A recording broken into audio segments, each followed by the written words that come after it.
In this video, we'll migrate WooCommerce products to Shopify using StoreRobo with the WooCommerce API so you don't need any CSV files.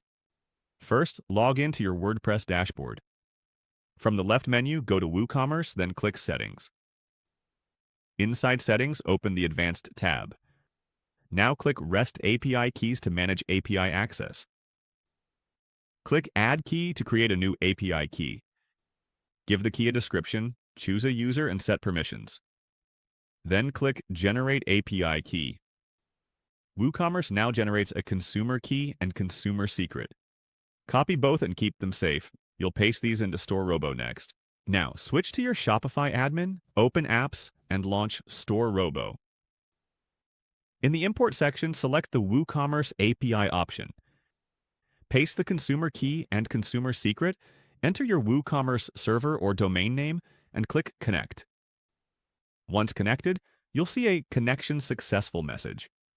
Choose what you want to migrate. Here we'll select Products, then click Proceed.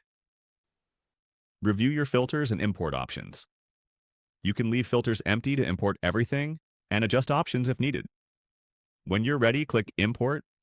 StoreRobo starts importing right away.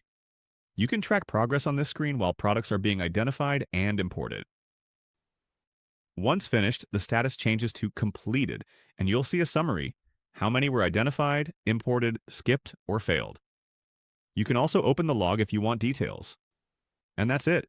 Your WooCommerce products are now migrated to Shopify using StoreRobo's WooCommerce API method with no CSV export or upload required. Thanks for watching.